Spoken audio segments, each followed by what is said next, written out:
ಕಾಂಗ್ರೆಸ್ ಮುಖಂಡನ ಕೊಲೆ ವಿಚಾರಕ್ಕೆ ಸಂಬಂಧಪಟ್ಟಂತೆ ಅಪ್ಡೇಟ್ ಈಗ ಲಭ್ಯವಾಗ್ತಾ ಇದೆ. ಒಂದು ಕಡೆ ಪೊಲೀಸರು 4 ಪ್ರತ್ಯೇಕ ತಂಡವನ್ನ ರಚನೆ ಮಾಡಿಕೊಂಡಿದ್ರು ಕೂಡ ಹಲವು ಅನುಮಾನಗಳು ಕೂಡ ವ್ಯಕ್ತವಾಗ್ತಾ ಕ್ಷುಲ್ಲಕ ಕಾರಣಕ್ಕೆ ಈ ಕೊಲೆ ನಡೆದಿದೆ ಅಂತೇಳಿ ಮೇಲ್ನೋಟಕ್ಕೆ ಗೊತ್ತಾಗ್ತಾ ಇದ್ರು ಕೂಡ ಬೇರೆದೇ ಉದ್ದೇಶ ಇತ್ತು ಅನ್ನೋದು ಈಗ ಗೊತ್ತಾಗ್ತಾ ಇದೆ. ಗ್ರಾಮ ಪಂಚಾಯಿತಿ ಸದಸ್ಯ ಗಣೇಶ್ ಗೌಡ ಭೀಕರ ಕೊಲೆ ವಿಚಾರಕ್ಕೆ ಸಂಬಂಧಪಟ್ಟಂತೆ ಪೊಲೀಸರಿಂದ ತನಿಖೆ ಚುರುಕುಗೊಂಡಿದೆ. ರಸ್ತೆಯಲ್ಲಿ ಮಚ್ಚಿನಿಂದ ಕೊಚ್ಚಿ ಗಣೇಶ್ ಗೌಡನ ಹತ್ಯೆಯಾಗಿತ್ತು. ಕಡೂರು ತಾಲೂಕಿನ ಸಕ್ರಾಯಪಟ್ಟಣದಲ್ಲಿ ಈ ಘಟನೆ ನಡೆದಿತ್ತು. ಬ್ಯಾನರ್ ಕಟ್ಟುವ ವಿಚಾರಕ್ಕೆ ಗಲಾಟೆಯಾಗಿ 2 ಗುಂಪುಗಳ ನಡುವೆ ಗಲಾಟೆ ಆದಂತ ಸಂದರ್ಭದಲ್ಲಿ ಗಣೇಶ್ನ ಮೇಲೆ ಮಚ್ಚಿನಿಂದ ಹಲ್ಲೆ ಮಾಡಲಾಗಿತ್ತು ಅನ್ನುವ ಮಾಹಿತಿ. ಚಿಕ್ಕಮಗಳೂರಿನ ಜಿಲ್ಲಾ ಆಸ್ಪತ್ರೆ ಮುಂಭಾಗದಲ್ಲಿ ಕುಟುಂಬಸ್ಥರ ಆಕ್ರಂದನ ಮುಗಿಲು ಮುಟ್ಟಿತ್ತು. ಗ್ರಾಮ ಪಂಚಾಯಿತಿ ಸದಸ್ಯನಾಗಿದ್ದಂತಹ ಕಾಂಗ್ರೆಸ್ ಮುಖಂಡ ಗಣೇಶ್ ಜಿಲ್ಲಾ ಪಂಚಾಯತ್ ಟಿಕೆಟ್ ಆಕಾಂಕ್ಷಿ ಕೂಡ ಆಗಿತ್ತು.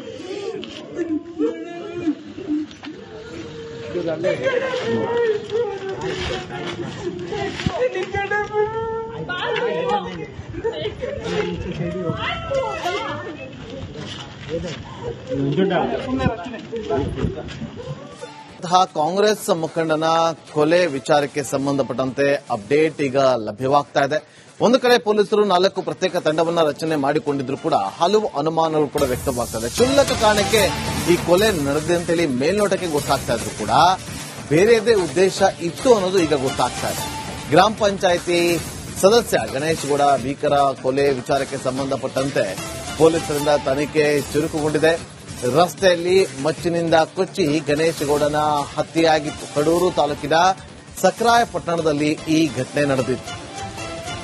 ಬ್ಯಾನರ್ ಕಟ್ಟುವ ವಿಚಾರಕ್ಕೆ ಗಲಾಟೆಯಾಗಿ 2 ಗುಂಪುಗಳ ನಡುವೆ ಗಲಾಟೆ ಆದಂತ ಸಂದರ್ಭದಲ್ಲಿ ಗಣೇಶ್ನ ಮೇಲೆ ಮಚ್ಚಿನಿಂದ ಹಲ್ಲೆ ಮಾಡಲಾಗಿತ್ತು ಅನ್ನುವ ಮಾಹಿತಿ.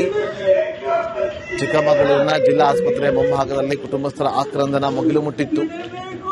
ಗ್ರಾಮ ಪಂಚಾಯಿತಿ ಸದಸ್ಯನಾಗಿದ್ದಂತಹ ಕಾಂಗ್ರೆಸ್ ಮುಖಂಡ ಗಣೇಶ್ ಜಿಲ್ಲಾ ಪಂಚಾಯತ್ ಟಿಕೆಟ್ ಆಕಾಂಕ್ಷಿ ಕೂಡ ಆಗಿತ್ತು.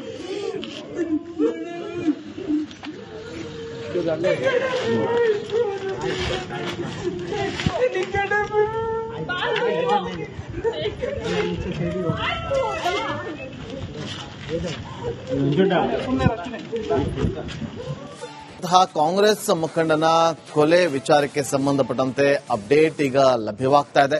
ಒಂದು ಕಡೆ ಪೊಲೀಸರು 4 ಪ್ರತ್ಯೇಕ ತಂಡವನ್ನ ರಚನೆ ಮಾಡಿಕೊಂಡಿದ್ರು ಕೂಡ ಹಲವು ಅನುಮಾನಗಳು ಕೂಡ ವ್ಯಕ್ತವಾಗ್ತಾ ಕ್ಷುಲ್ಲಕ ಕಾರಣಕ್ಕೆ ಈ ಕೊಲೆ ನಡೆದಿದೆ ಅಂತೇಳಿ ಮೇಲ್ನೋಟಕ್ಕೆ ಗೊತ್ತಾಗ್ತಾ ಇದ್ರು ಕೂಡ ಬೇರೆದೇ ಉದ್ದೇಶ ಇತ್ತು ಅನ್ನೋದು ಈಗ ಗೊತ್ತಾಗ್ತಾ ಇದೆ.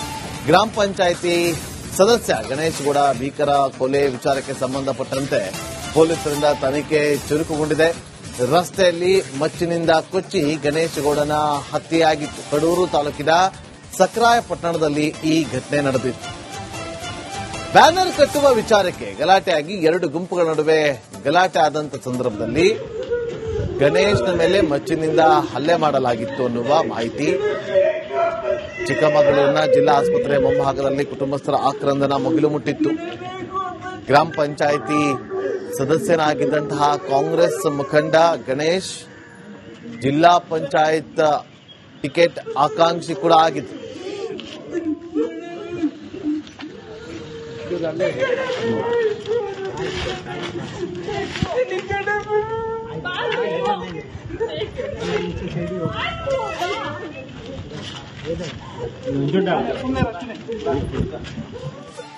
ಕಾಂಗ್ರೆಸ್ ಮುಖಂಡನ ಕೊಲೆ ವಿಚಾರಕ್ಕೆ ಸಂಬಂಧಪಟ್ಟಂತೆ ಅಪ್ಡೇಟ್ ಈಗ ಲಭ್ಯವಾಗ್ತಾ ಇದೆ.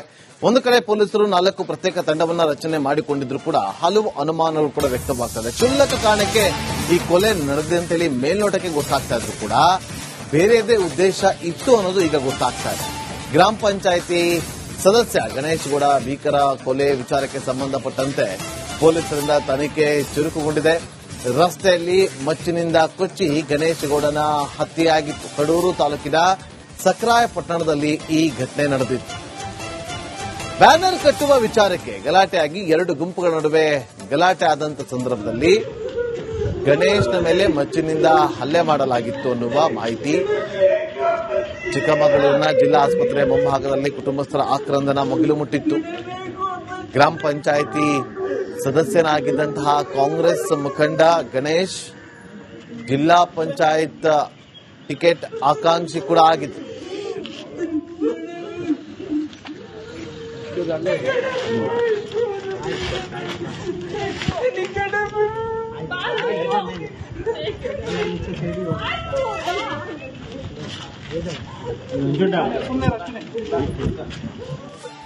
ಕಾಂಗ್ರೆಸ್ ಮುಖಂಡನ ಕೊಲೆ ವಿಚಾರಕ್ಕೆ ಸಂಬಂಧಪಟ್ಟಂತೆ ಅಪ್ಡೇಟ್ ಈಗ ಲಭ್ಯವಾಗ್ತಾ ಇದೆ.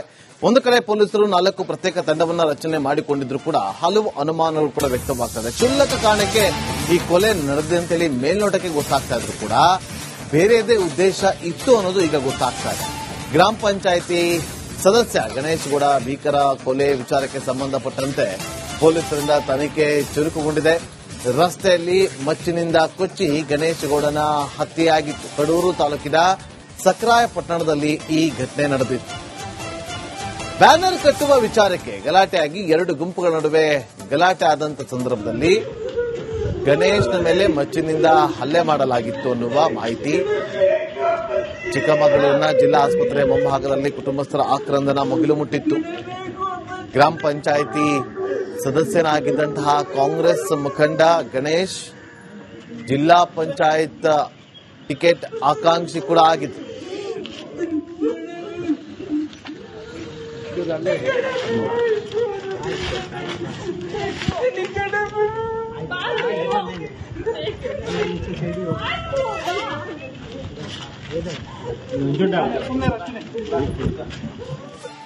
ಕಾಂಗ್ರೆಸ್ ಮುಖಂಡನ ಕೊಲೆ ವಿಚಾರಕ್ಕೆ ಸಂಬಂಧಪಟ್ಟಂತೆ ಅಪ್ಡೇಟ್ ಈಗ ಲಭ್ಯವಾಗ್ತಾ ಇದೆ. ಒಂದು ಕಡೆ ಪೊಲೀಸರು 4 ಪ್ರತ್ಯೇಕ ತಂಡವನ್ನ ರಚನೆ ಮಾಡಿಕೊಂಡಿದ್ರು ಕೂಡ ಹಲವು ಅನುಮಾನಗಳು ಕೂಡ ವ್ಯಕ್ತವಾಗ್ತದೆ. ಕ್ಷುಲ್ಲಕ ಕಾರಣಕ್ಕೆ ಈ ಕೊಲೆ ನಡೆದಿದೆ ಅಂತೇಳಿ ಮೇಲ್ನೋಟಕ್ಕೆ ಗೊತ್ತಾಗ್ತಾ ಇದ್ರು ಕೂಡ ಬೇರೆದೇ ಉದ್ದೇಶ ಇತ್ತು ಅನ್ನೋದು ಈಗ ಗೊತ್ತಾಗ್ತಾ ಇದೆ. ಗ್ರಾಮ ಪಂಚಾಯಿತಿ ಸದಸ್ಯ ಗಣೇಶ್ ಗೌಡ ಭೀಕರ ಕೊಲೆ ವಿಚಾರಕ್ಕೆ ಸಂಬಂಧಪಟ್ಟಂತೆ ಪೊಲೀಸರಿಂದ ತನಿಖೆ ಚುರುಕುಗೊಂಡಿದೆ. ರಸ್ತೆಯಲ್ಲಿ ಮಚ್ಚಿನಿಂದ ಕೊಚ್ಚಿ ಗಣೇಶ್ ಗೌಡನ ಹತ್ಯೆಯಾಗಿತ್ತು. ಕಡೂರು ತಾಲೂಕಿನ ಸಕ್ರಾಯಪಟ್ಟಣದಲ್ಲಿ ಈ ಘಟನೆ ನಡೆದಿತ್ತು. ಬ್ಯಾನರ್ ಕಟ್ಟುವ ವಿಚಾರಕ್ಕೆ ಗಲಾಟೆಯಾಗಿ 2 ಗುಂಪುಗಳ ನಡುವೆ ಗಲಾಟೆ ಆದಂತ ಸಂದರ್ಭದಲ್ಲಿ ಗಣೇಶ್ನ ಮೇಲೆ ಮಚ್ಚಿನಿಂದ ಹಲ್ಲೆ ಮಾಡಲಾಗಿತ್ತು ಅನ್ನುವ ಮಾಹಿತಿ. ಚಿಕ್ಕಮಗಳೂರಿನ ಜಿಲ್ಲಾ ಆಸ್ಪತ್ರೆ ಮುಂಭಾಗದಲ್ಲಿ ಕುಟುಂಬಸ್ಥರ ಆಕ್ರಂದನ ಮುಗಿಲು ಮುಟ್ಟಿತ್ತು. ಗ್ರಾಮ ಪಂಚಾಯಿತಿ ಸದಸ್ಯನಾಗಿದ್ದಂತಹ ಕಾಂಗ್ರೆಸ್ ಮುಖಂಡ ಗಣೇಶ್ ಜಿಲ್ಲಾ ಪಂಚಾಯತ್ ಟಿಕೆಟ್ ಆಕಾಂಕ್ಷಿ ಕೂಡ ಆಗಿತ್ತು.